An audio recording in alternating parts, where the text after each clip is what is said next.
The government's announcing the first national youth strategy in 15 years. It's pledging £500 million for youth workers and new facilities for them. The Culture Secretary says it'll help digitally connected young people who are isolated in the real world. And she joins us now in real time on the programme. Lisa Nandy, very good morning to you.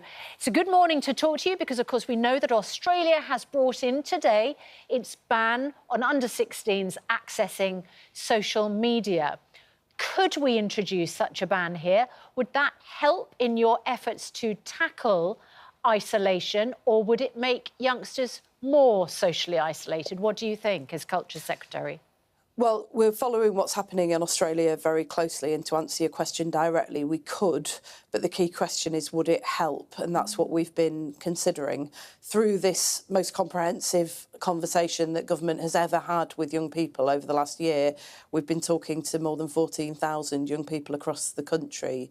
One of the key concerns that we have about the Australian approach is that it could push young people into other parts of the online space that is not regulated. And the key concern that girls in particular raised with us is that if we don't address the fact that some young people can't understand that what they're seeing online is not acceptable, they won't be able to understand that that is also not acceptable in the real world. What they wanted above all was adults who they trust, who could help to navigate this, places to go and things to do in the real world. And that's what we're providing today. What with the 500 million? With £500 million of investment, we're hoping that we'll be able to pull in more investment in addition to that from donors and philanthropists. But what that will enable us to do is invest in a new generation of youth workers, provide support, information and guidance to the adult that young people trust in their lives, whether it's their mum, their dad, their sports coach, their youth worker or their teacher, to make sure that they can help to support them and open up opportunities for young people from working class backgrounds to be able to do things like arts, music, dance, sport, drama, which over the last 15 years have become more and more things that only young people whose parents can afford to pay can do. How do you solve a problem like Donald Trump? I mean, your boss, the Prime Minister, couldn't have been nicer to the guy. Brought him over on a state visit, rolled out the red carpet, blew smoke, to coin a phrase, and he gets treated like this. Donald Trump speaking yesterday, lumping the UK into his blistering criticism of Europe, saying that we're weak, we're in decay, we've lost control of immigration. What kind of response do you think the Prime Minister should make to this? Is it time to actually stand up on his hind legs and say, all right, then get lost? Well, I think the Prime Minister's been clear where that we want a good relationship with the United States. It's important and it's in Britain's interest, but he's also been clear where we disagree.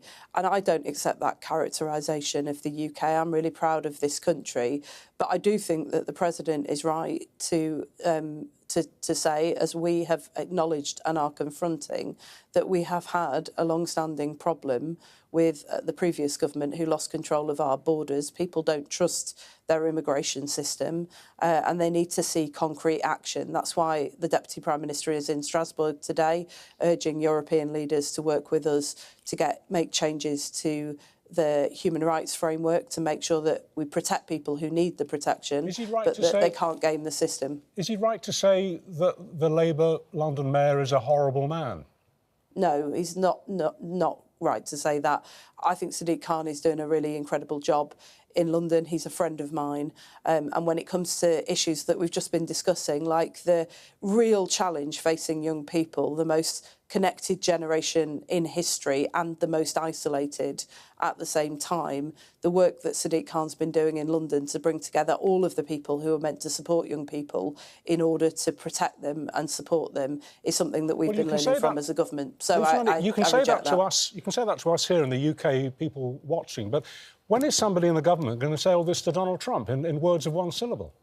Well, the Prime Minister was asked about this at a press conference with Donald Trump during the state visit and was absolutely crystal clear that he disagrees.